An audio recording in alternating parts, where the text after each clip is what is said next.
this is it says auxiliary mic? Yeah, it's on now. Okay. So I can switch it.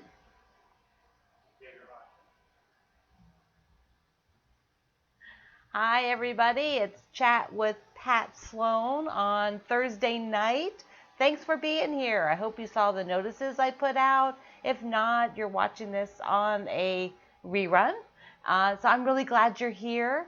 Thought we'd spend a little time this evening. This is my sit and sew kind of format where I'll just tell you a little bit of the things that I'm doing. And I asked for some questions about fabric picking. So I'm going to talk a little bit about that too, because there's always a lot of stuff going on, and I thought it's kind of nice to be able to talk to you live like this. So, hey, I've also got my Kindle so that I can see the questions tonight. So we've got a bunch of people joining in. I can see Karen, I think it was Karen, yeah, Karen from Arizona, Deborah from Michigan. I think somebody told me they were watching from their guild meeting. So you can say hi to everybody from the guild. Was that Wanda? That went by here a little bit ago. So, so today is Thursday. I'm going to try to do these on Thursday nights. I thought about Wednesday night, but Wednesday night is when the Wednesday block comes out. So it's pretty busy night because a lot of you want to sew. You want to go sew your block. So I thought Thursday would be better. And then sometimes I might do them a different time just because of my schedule or whatever is going on. But I'll let you know. I'll let you know if I'm not very good about being consistent. But I'm going to try. I'm going to work on that because I know it's a little easier if you know when it is, but they're all recorded. So the thing, I put a little stuff in the descriptor. So if you are looking for some of the things that I'm talking about, I put some of them there already. So what's going on? We had Marion Bright come out, and behind me you can see my wreath. I put it up there on the wall. Oh, hello, Pat. Let's see, somebody's calling in from Cape Floral. Judy. Super cool. You're coming in from everywhere. 8:30 at night on the East Coast. That's where I am. If I'm on the East Coast, that I live in Virginia. Just so if you think New York City time, that's where I am. So we're doing the challenge. Some of you are doing my challenge, and I also put. Can you see back? I put a bunch of house blocks. I started working on the challenge house blocks. I wanted to get ahead because I have a lot of other things to do. So what I did is I actually cut everything up for the houses. And I wanted to show you, I'm doing 2 cameras. So let me I brought one house block around. It's back here. I've got my rolling trolley back here. These are awesome. I'll have to put a link to that. So let me switch over for a second and show you the house. There's the house block. What I decided to do was, I'm going to lift this up a bit. I decided that all the doors were going to be in this star fabric, that all the doors would be stars, and I used up almost all of that. I have pretty much nothing left. Then I found that I had a big chunk of this sort of X stitch background fabric. So I decided that all the backgrounds would be that. Now I don't know if the sashing will be or not. I haven't decided. Then I'm doing all red houses, and I have 3 different fabrics for the green roofs. So there's just 3 green roofs. And then in here, I went and cut all different window fabrics. So this one's got darling little houses and tiny little trees and little snowflakes. So cute. So that is the sort of the plan for this. Let me show you. I have, let's see, who's called. Oh, thanks, Kathy. I'm glad you like the house blocks. So I want to show you this. because this is how I'm preparing. I cut all of these. I cut all of these to do the roof. These are the sew and flip. And like if you have my triangle book, you can see like step-by-step photos if you need that, if you've not done it before. So here is the background fabrics, and here are the 3 roofs. I've got the plaid, which is the same from Merry and Bright. I ended up buying more plaid of that because I wanted extra. And this is the same fabric I'm using for Merry and Bright. It's got like holly, and I got some extra of that. So these are not from my project. And then I found this very old fabric in my stash, and I just love it. So those are all roofs. That's how I got it. So these are all cut. So all I have to do now is whenever I'm sewing something else, I can just sew roofs. And that way, I suggested you do one house a month, one house a week rather. So when you do the block each week, you do a house, and that would get you all the houses you need. But some weeks you're going to be busy, some weeks it may not happen. So for me, it's better if I have things all cut up first for something like this. I find that I'm more successful if I cut it up in advance, and so it's staying in the top of the trolley. So let me switch this again because I want to show you what I'm doing for the body. So here's the body, which are, these different parts. Do you know that you can get this and this and this and this and this from a jelly roll? Because they're 2.5 or less. So you like the roofs, Pat? I like the dots. So hi, Francis. Got some good things going on there. So I decided I would cut all this up.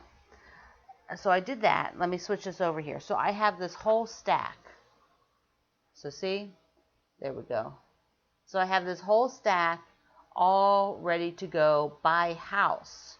Because I decided I needed to, see which fabric, like here, like this fabric went with that body. So this was a little scenery fabric I have, and I put it with this house body. So I've got the window, the door, and then all the house parts. And I've got this entire stack for 20. I actually cut up 25 windows and doors. I don't know why, but that happened. So I have 25 windows. I have 25 windows and doors. And I have enough green, I can do 25. It's supposed to be 20. I also have to figure out the sashing for mine because I actually have a scenery fabric. It's not this one, but that one I just showed you. It's not this one, but I have one that's like shoppers, like in New York City, kind of in the city, Chicago, whatever. And I thought, can I use that for sashing? I might try it. Okay, I'm gonna look here and see. Cheryl, thank you. The houses are cute. They are so fun to do. Just fun. And sometimes I can see your comments like it's called like real time. So we'll see how that goes. I will come back in and answer anything that I miss because it's highly likely that I will miss something. I got happy. Yeah, Jackie says I got happy cutting. Yes, I did. I decided I would definitely cut it off. I don't always work like that. Actually, I don't work like this that often. Often I cut one block at a time because if I'm doing samplers, they're not repeat blocks. Or if I am doing repeat blocks, sometimes I like to think through it a lot more, and so I end up doing 1 or 2, not 20. So 20 was kind of interesting. I did that. So I want to show you one more thing, and then I'm going to talk about fabric picking because I asked if you had wanted to leave me questions about fabric picking because I figured it was better than just give you a reason. But like we have a topic.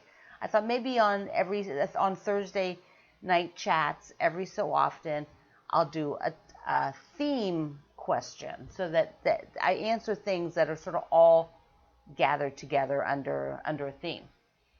All right. Oh, Kathy Cameron. Well, thank you, Kathy. Kathy said she's been following me for years from, I don't know how to pronounce that, but it's in Canada, in BC. Louisiana. Who is that from Louisiana? Elaine. Woo. Okay. I am now, let me switch gears. I've talked about this, maybe not the last, maybe the last live chat. I can't remember, the one before. But I talked about the Christmas Fig book. Let me hold it there and I'll put it down. This book. So I'm going to switch cameras here. So I talked about sewing this, and I actually have some of the red, white, green blocks already made. And this book is by my friend Joanna Figueroa for Sew Emma Publishing. And Joanna's took some of these all these different vintage blocks and made this gorgeous sampler. And hold on. And then she also did all kinds of other projects, but let me just, like here, like, look how beautiful that is.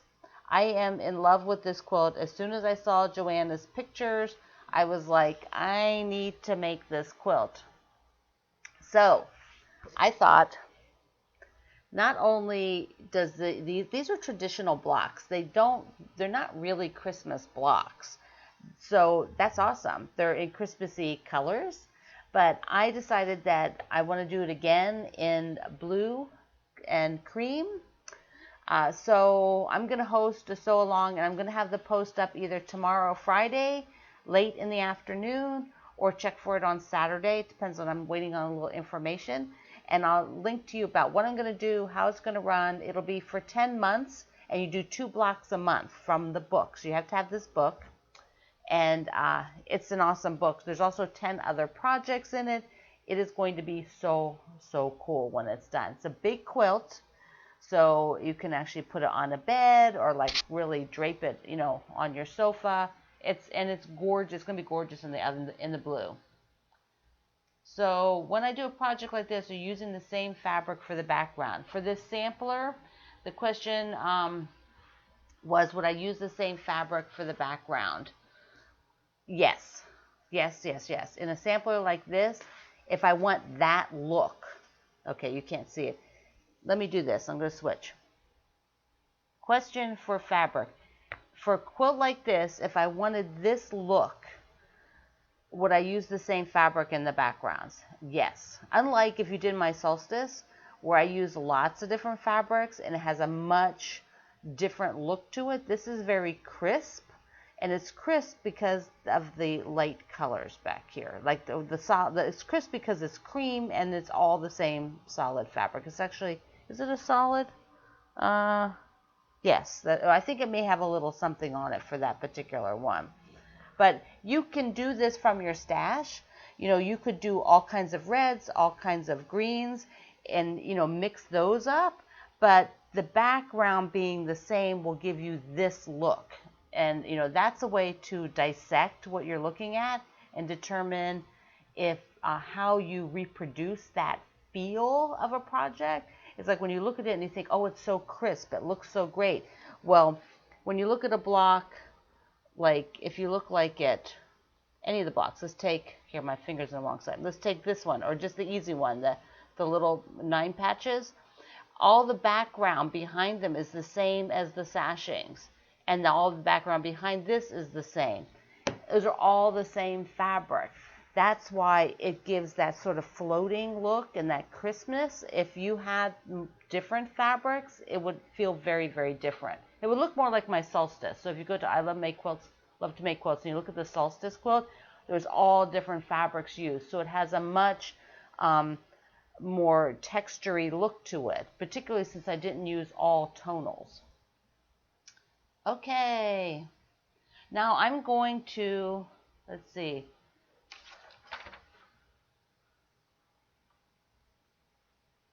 Okay, Elaine, the book link is right now in the description. up, down, whichever way you're looking on the video.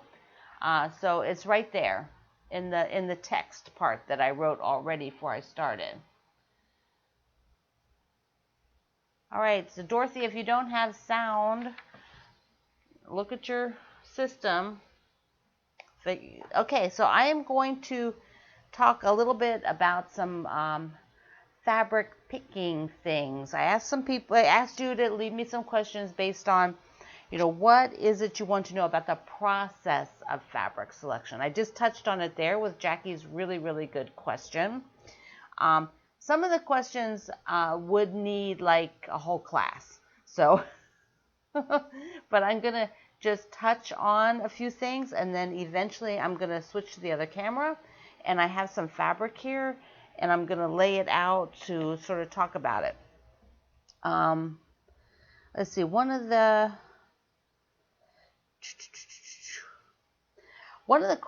base questions was, I think it sort of goes with Kari said this, Gloria said it,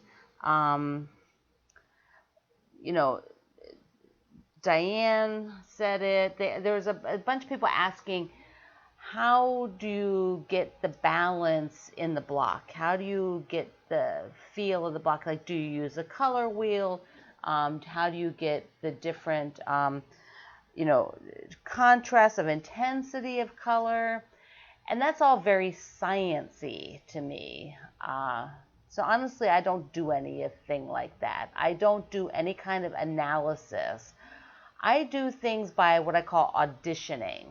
I audition fabric, and then I decide whether I like it or I don't like it. Because if you like it, then you start moving forward. And then you start taking that group of fabric that you auditioned that you like together, and then you start figuring out where you're going to put placement and things like that. But if you have a group of fabric together and there's something bothering you, you don't like it, if you don't fix it then, it's not going to get any better. You need to kind of get that base group of fabric, how you like it and how your eye likes it. Because if your eye likes it, it doesn't mean Jennifer's eye will like it or Kim's eye will like it. Just because they don't prefer it doesn't mean that it's wrong. If you like it, that means it's right. When I pick fabrics, I'm sure some people look at them and think, I wouldn't put those together, but I have a vision and they look like, and I like how they're going to go, and they end up looking really good. And if they only end up looking good to me, that's fine, because I'm the one making it. And so second guessing is a killer. Often you have to go with what you feel first. And I've never really done any kind of color science. Anytime I read that stuff, I glaze over. So I'm no good if that's the kind of answer you need. But I'm going to show you a little bit about auditioning. The thing, I brought some fabrics. I'm sure that it's going to be a little bit difficult to see color like I'm talking about it, but I'm going to talk about it, which will help a little bit, so you can kind of see the process. So first, though, let me flip this. First, things like the charm packs, either these big ones like this, or where there's the little mini ones, or these little mini ones. These are great. And I'm going to open this one. Okay. Once you open it, you can never get them back in there. Do you know that? I have this fear. I open them and I'm like, oh my gosh, I can never put it back in. But this is an older fabric line and I'm not worried about that. So she says. So let me switch it back. Okay, when I have this, I have a color palette. So like here is like a certain shade. That's like a solid in there. There's colors that are all in this particular line. So if I like this designer, which happens to be Kate Spain, a friend of mine, then I know that if I'm using Kate's fabrics, I can keep these little swatches and use them for auditioning. Like if I have a bigger piece of fabric, I could take this smaller one and say, okay, I need a dash of this color in this mix. And I could use these tiny squares. And then afterwards, you can make the heart quilt in my my book, my machine quilting book with all of these squares. So it's super easy. So there's like a shade of peach. Like if you're looking for that particular shade of peach, this is a tool that you can take just this square now. You have what you're looking for because you auditioned it. All right, and the bigger ones are bigger, obviously bigger. They're bigger squares, but it gives you that same deal. These are just a little bit more usable. All right, let me see what I opened the charm pack so unceremoniously. Well, it is an older line. I don't know that I could even get this fabric anymore. So, but Kate uses the same colors. That's why it's good to have. She uses similar colors over and over so that if I like that shade of yellow, I know that Kate's usually got something similar. All right. So next, I brought 2 stacks. I brought 2 stacks of fabric. This is, I think it's called Midnight Garden. It's a little bit older line that from Moda, one of the Moda designers, that I need to unbundle this and put it with my fabrics. I haven't done it yet, I'm afraid. If I unbundle it, I'm going to need to find something. And then this is a cotton and steel line, so from RJR. So these are 2 different manufacturers. And they have slightly similar colors. There's sort of aquas and blues and peaches and pinkies and beiges. And then this one has navy and this kind of hunter green. So, and then the other one has everything but sort of that hunter green as a separate fabric. So now we're going to do a little test here. Those little packets, yeah, Barbara, the little packets are very good for, I don't know, collecting. We kind of leave that one there because I might end up using it. So I am going to take everything of these 2, this pack, and everything that's sort of aqua from these packs. Now, when I look at aqua, like this one, is that navy or is it aqua? Because it has a lot of aqua on it, but it also has a navy background. So it could be working with either group. And like this one has the white, this is the white version. Okay, I don't know how this works on the video because you're not quite as close and your monitors are all kind of probably crazy with the colors, but I will talk you through what I'm looking at, so maybe that'll give you an idea. Okay, so is everybody with me here? Where am I? So somebody's if you've got a specific, like you're lost where I am, let me just, let me go back here. Okay, so what I'm going to do, so I'll switch this up. What I'm going to do is take this grouping and talk about it, and this grouping, and then I'm going to show you how I would work on mixing these 2 sets of fabric. They're from 2 different companies, 2 different designers, 2 different lines, but they're all in that sort of aqua, greenish aqua, leaning then over to blue. So I want to talk about how I think through them. This kind of stuff works really well in person, but we're not in person, and so I'm gonna have fun with it here. So I just took, in this particular line, the 2 of these these two are actually more blue.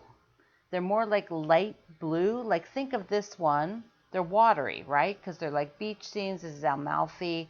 I love this fabric line because I love these little people on the beach. So here are the ocean waves. So think blue. So these are more blue. And these two really lean a lot more to aqua. Particularly the one with the gold flecks. That background is a lot more aqua, and the floral is leaning more aqua than those light blues. So I would sort of put these in two groupings. That's what I would do.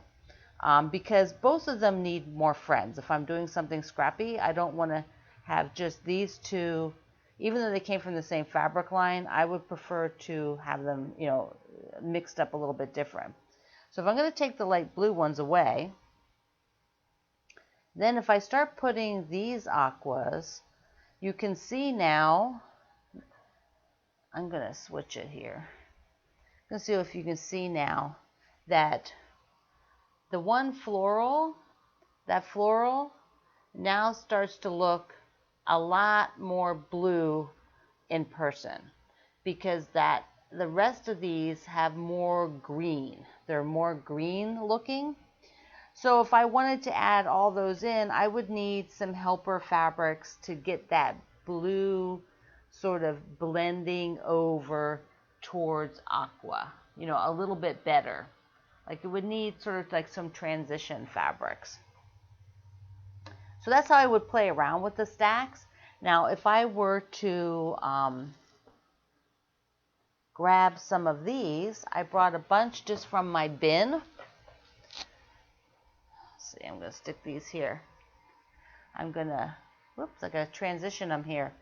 Here we go. So here's a bunch of different aqua, turquoise, however you want to call it. And there's shading, there's things that are a little bit more blue. So what I found is, remember this floral? What I found is another of Kate Spain's. Those two are fabulous. So if I wanted to be building something a little bit more blue, I would need some friends like this.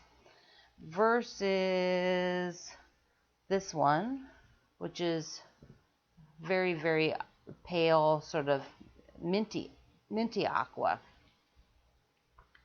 So I would think about taking this, taking another grouping, just what you already own, and start pulling from it all the different shades, and then seeing how they look. How do these play color-wise? One of the things I do is when I'm looking at all these, I also don't get terribly focused on the colors in them. Like I don't think to myself, oh, this has a pink strawberry. I just don't get wound up in that. I'm looking at shades of aqua and blue, like just the shade, not all the other colors. I don't worry that this has green. I don't try to match this pink to that pink like this. Like sometimes people do that. They'll go like, oh, well, this little dot of pink in here, that's just too detailed. I don't think at this point anyways it's really that necessary. I just want to look at the bigger picture. Like look at this one here.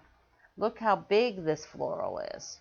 And that has like a more even distribution of colors. There's a lot more pink than say this piece, right? So when you look at this one, the distribution of color, the shapes are all tinier, and so you have a totally different feel for what this fabric is, with tinier shapes, with tinier pops of color, than this one with bigger shapes and bigger pops of peach, bigger pops of blue. They just have a different feel. Okay. So I don't know if that was fun, if that was interesting. You have to let me know. Let's see, I think there was one or two other questions on here I can answer. Let's see. Let me see who's talking on here. Do I see something? How much yardage do I suggest? So Sue wants to know, how much yardage do I suggest when having an assortment. So I need a little bit more information on that one, like have an assortment for just to add to my collection or to have an assortment for a project. Because for the project, it depends on what the project is. It's never really a cut and dry answer. For me, I have bins. You can see them back behind me. And those bins are filled with either a project or they're filled with a particular color. You know, like I have a bin of black fabric or a bin of blue fabric. I have 2 bins of blue fabric. I don't have tons and tons of fabric. I tend to, it comes in, it goes out, you know, that kind of a thing. But if I want a collection, you know, just having 5 pieces of yellow isn't enough. Having 2 pieces of orange isn't enough for me to have I have a bin of orange. You know, right here, let's see, orange, speaking of orange, I have, you know, I consider all of these orange and this, you know, so, you know, what do I got? Those are pink.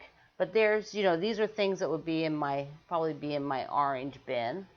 Even though the shadings look a little bit, some of them might be lean a little bit towards pink. Sorry, I'm leaning across there.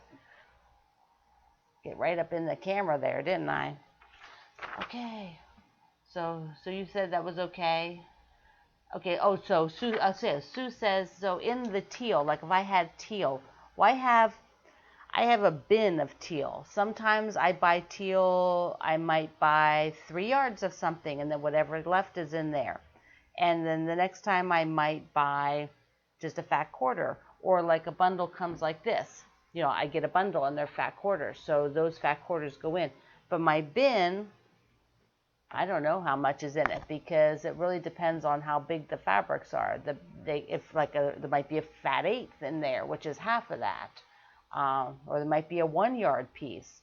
So I generally have, I think for teal, because I like teal, I have 2 bins. I like red, so I have 2 bins. I don't use a lot of orange. So I have like probably 2/3 of a bin or 3/4 of a bin. But my bins are about that big. And it's, you know, really, you can see them. They're on the shelf there. That's what they are. So whatever is fitting in there. I only have so much space too, so I don't, you know, storage-wise, my space is small. So I have to be very tight and precise with what I have. How much oranges? Yeah, so orange is like maybe 2/3 of a bin, or you know, I don't use orange as much, but I've collected it. Like this is orange, you know, so it came with that collection. Now I own it, so, and it's nice, and it's I would consider it's very usable for a long period of time in something where I don't need to tell you where to buy it, so that if it becomes older, I could put it in as an accent and you could find something very similar. So it's a very useful piece of fabric that way. It's not as distinct as, let's say, this one. So I wouldn't keep this as long as a scrap, because like if I wanted to put a border of this on a fabric and you're like, I love that fabric, where do I get it? It's like, oh, it's 5 years old, you can't get it anymore. Well, you know, I don't do that. Okay. How many colors can you use in a blanket quilt? I didn't see who that came from. Hey, Amy. Somebody asked me how many colors would I put in a quilt.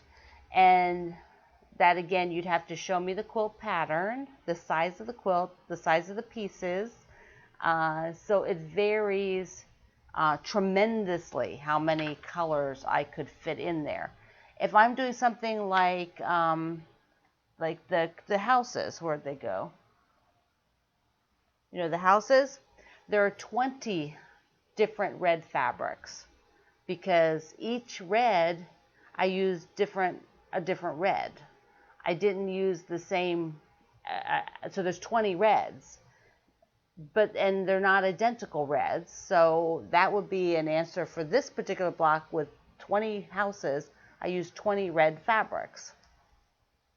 I could have used 10 red fabrics. I could have made them 20, two of them with the same colors.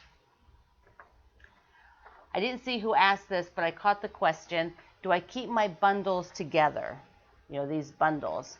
Because I design, I do keep bundles together for quite a long time, probably longer than I should, like this other one that I was showing you today. This one, this bundle, isn't it pretty? It has been together way too long, but I have gone over and said, oh, I know that fabric line had that color or that pattern, because I need to write up patterns. I need to reference it. If it's in a book, I have to, so for me, keeping fabrics together has a different reason than you would. But if I interviewed Susan Aki, and she's also is on our Splendid Sampler 2 team. You did her block, the one with the no points. Susan gets everything and opens it up, stores it away. She doesn't keep anything together because she likes to mix all of her stuff. And so, there's just different approaches and how you might handle it. Okay. Oh, Sue says, hi to the shipping department. He's listening. He's probably reading that. So there was another question on here I could answer. Okay, so Sheila asked, she says she's having some trouble picking fabric out of her own stash. Do I start with the multi-print first, then choose colors to match? She seems to resort to buying a coordinated collection, but she'd like to be able to mix it up. I find that what works best for me, Sheila, and anybody else is that let me just switch the camera. So like down here, like if I am going to work on something that has teal, well, I will come and put all the teal together, all of it. If I want to have teal, and I'm going to find anything with teal in it. That has teal in it. There was another piece here. This has got teal with a little bit of yellow.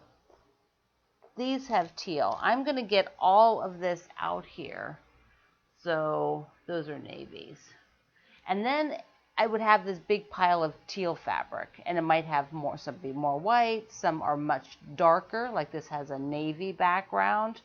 But I want to get out my bins, and I want to put everything on the table in the color. And then if I'm going to pair that with peach, okay, I'm looking through here. So if I want to take this and I think I'm going to pair it with peach, then I want to get a whole pile of peach and then start to work with that. So like here's some peach, the beach ladies in peach. And well, this has got some peach in it. So I have basically working palettes, working piles of fabric. Let me switch this back. Do you see how messy this is getting? I'm just dumping everything on the table. That is what I do. I take the bin because if I want to find something, I can't just take it out. I can't take a little bit of an edge like that and try to decide what is going on. You can't even tell. Like if you're looking at this right now, this little yellow edge, you don't know what you're looking at. What you're looking at is this, which is very much different than what you can see there. So that's why I pull everything out. So that I'm going to switch it. So I pull everything out so that I know what's going on. Like if I had this whole project, I noticed there's a little bit of yellow in this. Well, if I wanted to pull that yellow, and then I don't have any yellow over there. But, here's another yellow. But I might find, it needs a little bit of yellow to to pop in for a few things. So pretty much what I'm doing is I call it curating. I curate a collection to work from, and everything should look good together because it doesn't get any better. So when you cut it up, it won't really get any better. You have to cut it very small for it to get any better. And we're not talking, and I don't cut small things. I don't do work that way generally. So once the collection looks really good, then you can go forward and start narrowing it down, because generally not everything will go in the quilt, but you start with a much bigger selection and then you reduce it. So Donna likes dark purple and light turquoise and dark teal and bright orange and hot pink and chocolate brown all together. I bet it's amazing. I bet that's amazing. So there was another question I thought was very interesting. I'm going to watch so we'll talk for a little bit more. Glenda, I thought this was a very interesting question because I think a lot of us do this. And I'm wondering, you can tell me in the comments if you do the same thing Glenda does, and then how you've sort of overcome it. You can leave some comments. So Glenda says she has many things going on, right? Who doesn't, right? So yeah, there's a few of you. There's a few of you who do one project at a time, and we bow. I mean, I can't even comprehend that. But Glenda says she has a lot of things going on, and she finds herself pulling, she calls it stash. She pulls out of one stash and she uses it on another, so probably another project. And so she doesn't want to keep doing that. So I suppose the outcome is you're working on something, you go and you pull from another project, and all of a sudden when you go back to the other project, either you didn't get the fabric back in there. Let's say you needed a yellow. Let's say you needed a yellow in project B, and project A had this yellow. So you went over to project A, you got this out, and you knew you had more than enough. So you did project B, and then this stayed with project B. So 2 years later, right? Let's be real. 2 years later, you go back to project A, and you're like, where's that yellow? I know I used it on something, or you even remember, but you can't remember where it is.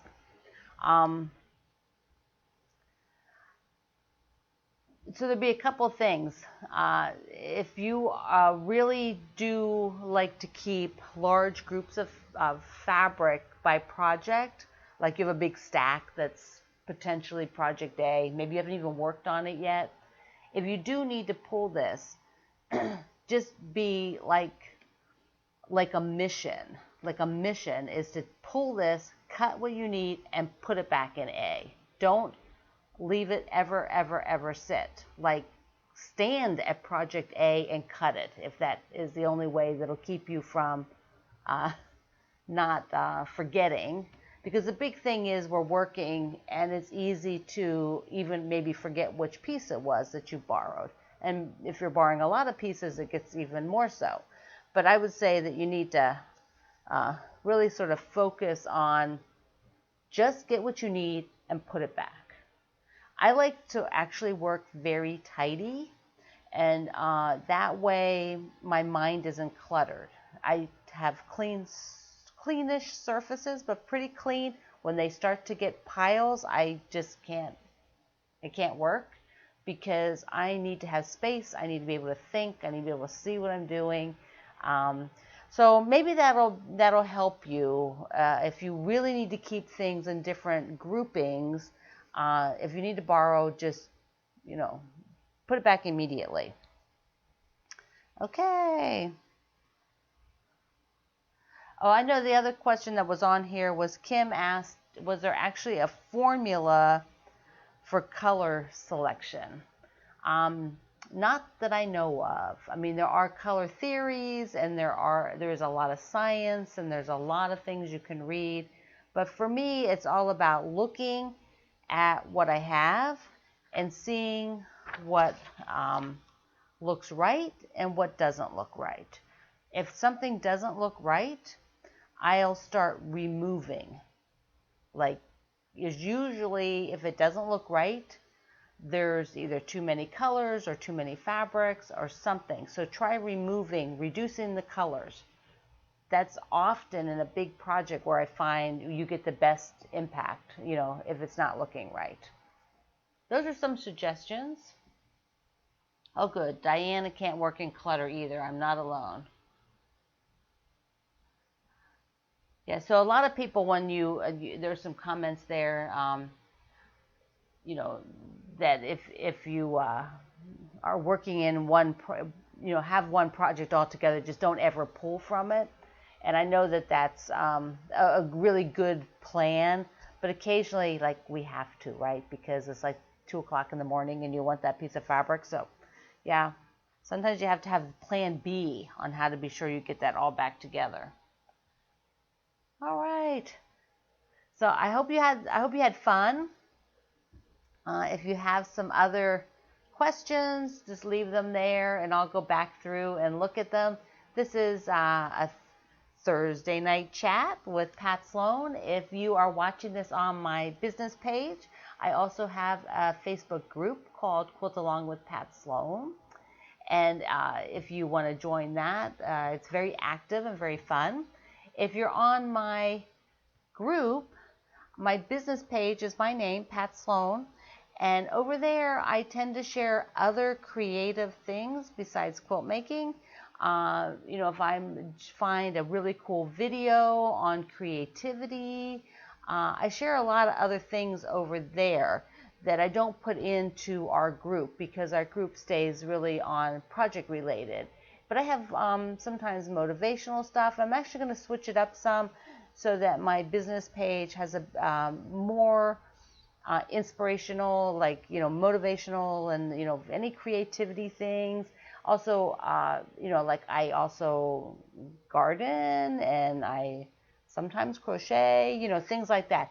Food, cooking, cool little projects I see that, like American Patchwork and Quilting Magazine, they often will share a project that's really neat, and I'll share it over there. That's where the Shark Week pin cushion was posted on my Pat Sloan business page. So if you're watching this on one or the other, click and join both, because there's a little bit different information. Thanks for joining me. I have a newsletter. You can sign up for that. And I'm Pat Sloan, and I will talk to you online. Bye-bye.